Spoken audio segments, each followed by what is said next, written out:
அனைவருக்கும் வணக்கம். இந்த வீடியோ பகுதியில் நம்ம பார்க்க போறது விளையாட்டாக இந்த ஒரு வார்த்தையை சொல்லி பாருங்கள், உங்கள் வாழ்க்கையே மாறிவிடும். நம்ம பயன்படுத்தக்கூடிய ஒவ்வொரு வார்த்தைகளுக்குமே ஒவ்வொரு எழுத்துக்களுக்குமே ஒரு சக்தி இருக்கு. அதுவும் தமிழ் மொழியில நம்ம சொல்லக்கூடிய ஒவ்வொரு எழுத்துமே மிகவும் சக்தி வாய்ந்ததா ஒன்றாவே இருக்குமே. நம்ம எல்லாருமே மந்திரங்கள் பத்தி கேள்விப்பட்டிருப்போம். இந்த மந்திரங்கள் எப்படி செயல்படுது? மந்திரங்களோட ஒவ்வொரு ஓசைகள், ஒவ்வொரு சத்தங்களுக்கு தகுந்தாற் போல அந்த சத்தங்களை சித்தர்கள் உச்சரித்து அந்த சத்தங்களை உருவேற்றி வச்சிருக்காங்க. அந்த உருவானதை ஒரு கோர்வையா சேர்த்து வைத்து அதைய நம்ம அதே ப்ரொனவுன்ஸ்ல அந்த வடிவுல நம்ம பேசும்போது அந்த சப்தத்தோட முழு சக்தியும் நமக்கு கிடைக்கும். பிருகு முனிவர் நம்மளுடைய தமிழ்ல இந்த மந்திரங்களை அவர் குறிப்பிட்ட மாதிரி வேற எந்த சித்தருமே குறிப்பிடல. ஏன்னா பிருகு முனிவர் நம்ம பேசக்கூடிய ஒவ்வொரு வார்த்தைகளும் ஒவ்வொரு எழுத்துக்களுமே மந்திரம் அப்படின்னு இருக்காரு. நம்ம உச்சரிக்கக்கூடிய ஒவ்வொரு வார்த்தையுமே மந்திர சக்தி வாய்ந்தவையா மாற்றக்கூடிய வழிமுறைகள் கூட அவர் கொடுத்திருக்காரு. அதாவது ஒன்றும் கிடையாது, நீங்க தினமும் கண்களை மூடிக்கிட்டு ஆ ஆ ஆ அப்படின்னு 1,00,000 தடவை சொன்னா அந்த ஆங்கிற வார்த்தையை சக்தி வாய்ந்த வார்த்தையா மாறிடும். அடுத்தது ஆ அப்படிங்கறத நீங்க 1,00,000 தடவை சொல்லணும். இந்த மாதிரி நம்ம பயன்படுத்தக்கூடிய எல்லா வார்த்தைகளையுமே நீங்க 1,00,000 தடவை சொல்லும் போது உங்க வாயிலிருந்து வரக்கூடிய ஒவ்வொரு வார்த்தைகளும் மிகவும் சக்தி வாய்ந்ததாகவும் மந்திர தன்மையாகவும், நீங்க சொல்லக்கூடிய விஷயங்கள் உடனுக்குடனே பழிக்கக்கூடிய தன்மையாகவும், அதன் பிறகு நீங்க எந்த ஒரு மந்திரங்கள் குறிப்பிட்டாலும் அந்த மந்திரங்கள் உடனடியா பலனை கொடுக்கும் அப்படின்னு பிருகு முனிவர் குறிப்பிட்டிருக்காரு.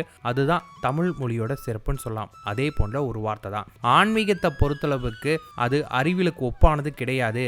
அறிவியல்னால விளக்க முடியாத விஷயங்கள் மட்டும்தான் ஆன்மீகம் அப்படின்னு நினைக்கிறோம். அது கிடையவே கிடையாது. ஆன்மீகம் அறிவியலும் கூட. ஆன்மீகத்தில் சொல்லக்கூடிய விஷயங்களை சரியா நீங்க புரிந்து கொள்ளும் போது அது அறிவியல் தன்மையா மாற ஆரம்பிக்கும். அது போல ஒரு சக்தி வாய்ந்த ஒரு வார்த்தையை பத்தி இந்த வீடியோ நம்ம பார்க்க போறோம். இது மொத்தமா 2 வார்த்தை. இதுல நீங்க எதை வேணாலும் குறிப்பிடலாம். முதலாவது எல்லாருக்குமே தெரிஞ்சிருக்கும் நமசிவாயா. நீங்க நமசிவாயங்கிற மந்திரத்தை நீங்க பேசக்கூடிய வார்த்தைகளோட முதல் வார்த்தையா தினமும் பயன்படுத்திட்டு வந்தீங்க. அதாவது காலையில் நீங்க எழுந்த உடனே உங்களோட முதல் வார்த்தை நமசிவாயா இருக்கணும். நீங்க யாராவது கிட்ட பேச போறீங்கன்னா முதல்ல நீங்க நமசிவாயம்னு சொல்லிட்டு அவங்ககிட்ட பேசலாம். கூடவே ஓம் நமசிவாயம் அப்படின்னு சொல்லிட்டு பேச ஆரம்பிச்சீங்க அப்படின்னா அது இன்னும் அதிர்வலைகளை உண்டு பண்ணும். இது மாதிரி நீங்க தொடர்ந்து 14 வருடங்கள் நீங்க சொல்லிட்டு வந்தீங்கன்னா நீங்க சிவலோக பதவி அடைவீங்க. சிவலோக பதவி அப்படிங்கிறது இறக்குறது கிடையாதுங்க. நேரடியாக சிவபெருமானை அடையக்கூடிய தன்மை உங்களுக்கு கிடைக்க ஆரம்பிக்கும். ஆனா நம்ம யாருமே இந்த அளவுக்கு பேச மாட்டோம். ஆனா நம்ம பேசக்கூடிய வார்த்தைகள் அதிர்வலைகள் உண்டு பண்ணும். நீங்க என்ன வார்த்தை பேசுறீங்களோ அந்த தன்மை உங்களை முழுக்க மாற்றும்.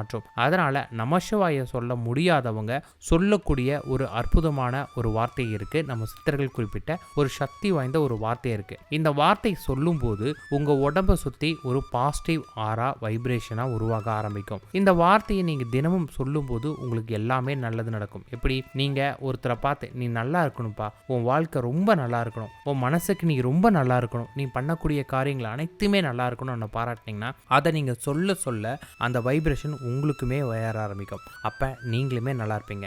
நீங்க உங்களை சுத்தி இருக்கிறவங்களை எப்பயுமே நல்லா இருக்கணும்னு நினைக்கிறீங்களா? கண்டிப்பா நீங்களும் நல்லா இருப்பீங்க. நீங்க அடுத்தவங்களுக்கு என்ன நினைக்கிறீங்களோ அதுதான் உங்களுக்கும் நடக்கும். அது போலதான் நம்ம பார்க்க போற இந்த வார்த்தை நற்பவி. இந்த நற்பவிங்கிற வார்த்தையை நீங்க சொல்லும் போது எல்லாருமே நல்லா இருக்கணும், நான் நல்லா இருக்கணும், என்னை சுற்றி உள்ளவர்கள் நல்லா இருக்கணும், எல்லாமே நன்மைக்கே நல்லது மட்டும்தான் நடக்கும் அப்படிங்கிற ஒரு தன்மையை குறிப்பிடும். நற்பவிங்கிற வார்த்தையை நீங்க தொடர்ந்து உச்சரிச்சுட்டே வரீங்க.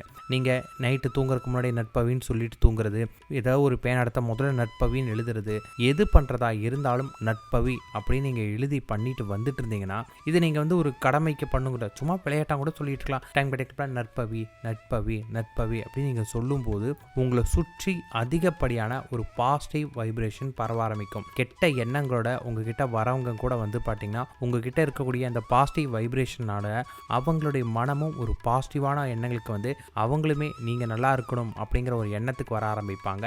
அந்த சக்தி வாய்ந்த வார்த்தை தான் நற்பவி. நீங்க தினமும் சொல்லிட்டே வந்துட்டுருங்க. இதை கடமைக்குன்னு சொல்லாதீங்க. நீங்க ஜஸ்ட் நீங்க பண்ணக்கூடிய மற்ற வேலைகளோட இதுவும் ஒன்றாக நம்ம ஏதாவது ஒரு வேலை செய்யும்போது ஏதாவது ஒரு பாட்டை மனசுக்குள்ள பாடிட்டே பண்ணாத மாதிரி நற்பவிங்கிறத எப்பொழுதுமே சொல்லிட்டு வாங்க. உங்களோட மொபைல்ல நீங்க பார்க்கக்கூடிய இடங்கள் எல்லா இடங்களையுமே இந்த நற்பவி வர மாதிரி வச்சு பாருங்க.